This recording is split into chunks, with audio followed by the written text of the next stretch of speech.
अस्सलाम वालेकुम dear students. उम्मीद है कि आप सारे अच्छे होंगे, ठीक ठाक होंगे।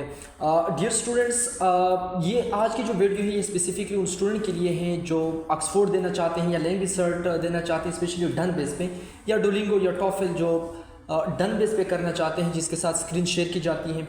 तो वो स्टूडेंट आमतौर पर मेरे पास आ जाते हैं तो बहुत सारी गलतियां करते हैं वो। तो आज मैंने सोचा कि क्यों ना मेरे जो यूट्यूब के व्यूवर्स हैं उनके साथ भी मैं शेयर करता जाऊं ताकि वो भी ये गलती ना करें। देखिए, हम स्क्रीन से किस तरह नेचुरली पढ़ सकते हैं, किस तरह हम अपनी नेचुरलिटी ला सकते हैं अपनी स्पीकिंग के अंदर।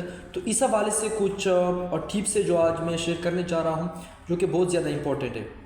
सबसे पहली बात तो ये है कि आपको मटेरियल तो मिल जाएगी आपको स्क्रीन पर, अब उसे किस तरह पढ़ना है, किस तरह आपने नेचुरली पढ़ना है। इनके अंदर 4-5 चीज़ें हैं जो कि बहुत ज़्यादा इंपॉर्टेंट है और मुझे उम्मीद है कि अगर आप इन 4-5 चीज़ों के ऊपर काम करेंगे तो मुझे 100% उम्मीद है कि आप इजीली, चाहे ऑक्सफोर्ड है, चाहे लैंग्वेज सर्ट है, चाहे पासवर्ड स्किल है, चाहे डुओलिंगो है, चाहे टॉफल है या जो भी टेस्ट है, आप इजीली जो है आप क्रैक कर सकते हैं। मतलब यह है कि पढ़ कर स्क्रीन से। फर्स्ट चीज़, जो फर्स्ट इंपॉर्टेंट चीज़ है वो है पॉज। ज़्यादातर स्टूडेंट ये गलती करते हैं कि वो जल्दी जल्दी में पढ़ते हैं। मतलब ये है कि रीडिंग करते हैं, वो पॉज नहीं लेते, नेचुरली नहीं पढ़ते। जिस तरह मैं नेचुरली अभी बात कर रहा हूँ आपसे, तो क्या मैं ये उर्दू में मैं जो बातचीत कर रहा हूँ, क्या मैं तेज तेज पढ़ रहा हूँ? नहीं, मैं पॉज ले रहा हूँ। तो ये पॉज की गलती होती है। अब पॉज के बारे में भी आप लोग सोचोगे कि किस तरह पॉज लेनी चाहिए। सबसे पहली बात तो ये है कि अगर कामा आ जाए आपके पैराग्राफ के अंदर या सेंटेंस के अंदर, तो वहाँ पे हल्का सा पॉज लेना है आपने। या फुल स्टॉप आ जाए, फुल स्टॉप पे आपने क्या करना है, फुल स्टॉप में थोड़ा सा सांस लेके पॉज लेना है। मतलब ये कि थोड़ा सा ज़्यादा रोकना है एज़ कम्पेयर टू जहाँ पे हम कहाँ पे पॉज ले रहे थे। तो दो बातें। तीसरी बात क्या है, अगर लेट सपोज सेंटेंस के अंदर कोई पॉज ना हो तो इंग्लिश सेंटेंसेस के अंदर या जितने भी हमारे सेंटेंसेस या पैराग्राफ्स होते हैं उसके अंदर 4-4, 5-5 वर्ड्स को जो है आप क्या कर सकते हैं, उनको एक साथ पढ़कर फिर हल्का सा पॉज ले सकते हैं। अब इसकी मैं मिसाल देता हूँ ताकि आप लोग इसको अच्छी तरह समझें। अब लेट सपोज यहाँ पे कुछ सेंटेंसेस लिखे हुए हैं, अब मैं इनको नेचुरली पढ़ता हूँ, आप जस्ट पोज बताने के लिए ताकि आप लोगों का वो पोज जो है इंप्रूव हो जाए। अब देखिए यहाँ पे लिखा हुआ है, the main reason is that rich people are actually successful people, maybe they work hard in their business and become successful, so if you ask them to pay more taxes, it will not be fair। अब इस paragraph को जो मैंने read किया, हर 4-4, 5-5 words के दरमियान मैंने एक हल्का सा पॉज लिया।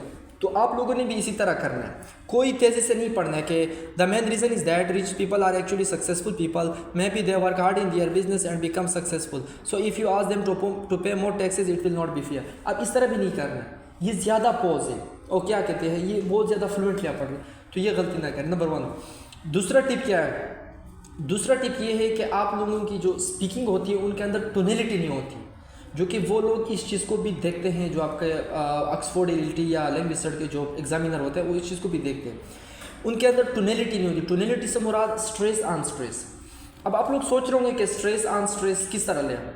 कुछ अल्फाज इस तरह होते हैं कि उसके ऊपर हम जोर देते हैं, कुछ अल्फाज इस तरह होते हैं कि हम वहाँ पे जोर नहीं देते, स्मूथली पढ़ते हैं उनको। तो इंग्लिश के अंदर हर 4-5 अल्फाज, जिस तरह अभी मैंने बताया पोज में कि हर 4-5 अल्फाज में एक ना एक वर्ड के ऊपर पोज होता है। अब लेट सपोज यहाँ पे कुछ अल्फाज लिखे हुए, the main reason is that.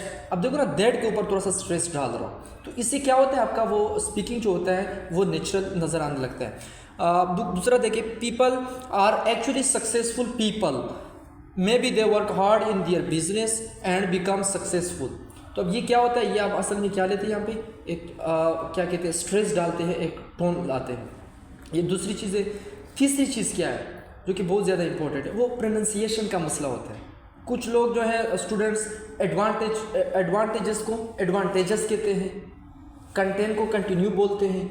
तो ये मसला तब आता है जब हम जल्दी में पढ़ते हैं। तो आपने हिजिटेट नहीं होना है, आपने कॉन्फिडेंट होना है, आपने रिलैक्स होना है। जितना रिलैक्स, जितना कॉन्फिडेंट आप होंगे, आप अच्छी तरह पढ़ पाएंगे। तो ये गलती भी ना करें। चौथी चीज़ क्या है, वो है हमारी जो नेचुरल फ्रेजेस है, नेचुरल फ्रेजेस इस्तेमाल करें। Sir, I think, in my opinion, will you believe और नॉट। तो ये फ्रेजेस होते हैं, जिस तरह यहाँ पे मैं फिट कर रहा हूँ। अब यहाँ पे देखिए,